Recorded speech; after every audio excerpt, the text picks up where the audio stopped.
There was a rabbi from Israel who frequently had to travel to America to raise funds for his school, for his yeshiva. At one time, he was informed that because he's a good customer, they're upgrading him to first class. So he settles himself in first class, and they bring the first meal, and next to him is sitting another Jewish guy, and he's handed something in Israel known as basar lavan, white meat, which is not kosher. So the rabbi is like stunned that there's this Jewish guy next to him who's having pork. So he turns to him and he says, "Are you aware that that's pork? Like, maybe you don't know what it is." He says, "I know what it is." He says, "Do you know that we're not supposed to do that?" And this guy lets the rabbi have it over the head. And he says to him, "Don't you tell me what I'm allowed to do or not allowed to do, or what I'm supposed to do or what I'm not supposed to do, or what it says in God's Torah. Because I said goodbye to God a long time ago. And I'll tell you exactly when. It wasn't when my wife and daughter were killed by the Nazis, Yamach Shemam, when we were taken to the concentration camps. It was on the death march when my only surviving son and I were walking through the misery and trying to stay alive and trying to stay in line and not, God forbid, to stumble or fall out of line and get shot. And during that horrible march, my son fell, and I wasn't able to go back and help him and get him, and I had to assume the worst.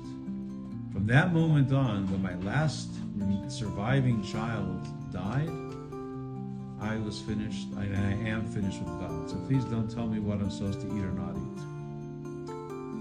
The truth is, we're not supposed to ever judge anyone, but certainly a survivor who suffered so terribly, one has to have pity on them, and one doesn't judge them, one doesn't give them a hard time. So the rabbi apologized, actually, and minded his own business, and the trip concluded quietly.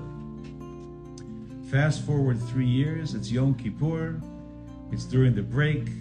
Actually, it was right before the Yizkar service, and the rabbi didn't feel so well. So he left the synagogue to go outside and get some fresh air. And there, sitting on a bench right near the synagogue, right near the school, is this guy without a kippah, smoking a cigar, and the rabbi approaches him, and he's thinking of maybe pointing out it's Yom Kippur, whatever, when all of a sudden he recognizes that this is the same guy that he was on the plane with 3 years ago. The guy who had such a horrible story, losing his family, his wife, his daughter, and his son, just, maybe weeks before they were allowed, the end of the war. So he approaches him, and he says, "Do you recognize me?" He says, "Yes, how are you doing?" He says, "Thank God I'm doing great. How about you? Doing well." He said, "Today's Yom Kippur." He said, "Don't start up with me." He says, "No, that's not my point. But today we say a special prayer called Yizkar, where we mention the souls of those of our loved ones. And I'll bet you've never said this prayer or had this prayer said for your family.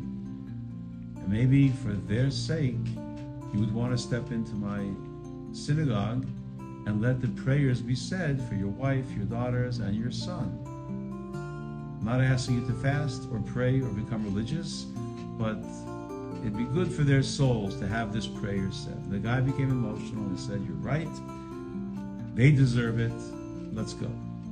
So the rabbi brings him into the shul. It's during the Yizkar service, and they approach the bima where the chazan is, and he gets the chazan's attention. He says, "Please, I want you to make a kel moli for this gentleman's family." And he says he has a wife and a daughter and a son to mention. So he says, "Okay." And he starts the prayer for the wife and then the prayer for the daughter. The man is visibly emotional. And then he says, "And the name of your son, please." And he says, if I remember, it's Yitzchak ben something. And the chazan faints away and collapses. No one understands what's going on. They revive him and they say, "What happened?" And the chazan says, "That's me, that's my name." And they realize that the son is not dead. The son is very alive and well in Jerusalem, serving as a chazan. And father and son were reunited over there on Yom Kippur, on the bima. It's a beautiful story, it's a beautiful true story, but it makes you think about the idea of hashgacha pratis, of divine providence. Had the rabbi not been upgraded to first class, and had he not seen the white meat, and had he not opened his mouth, God forbid, father and son would never have been reunited. So when one thinks about just the beauty of Hashem's running of the world, how we should pay attention to little details and see how important they are. May Hashem help, we should see Hashem and we should be redeemed.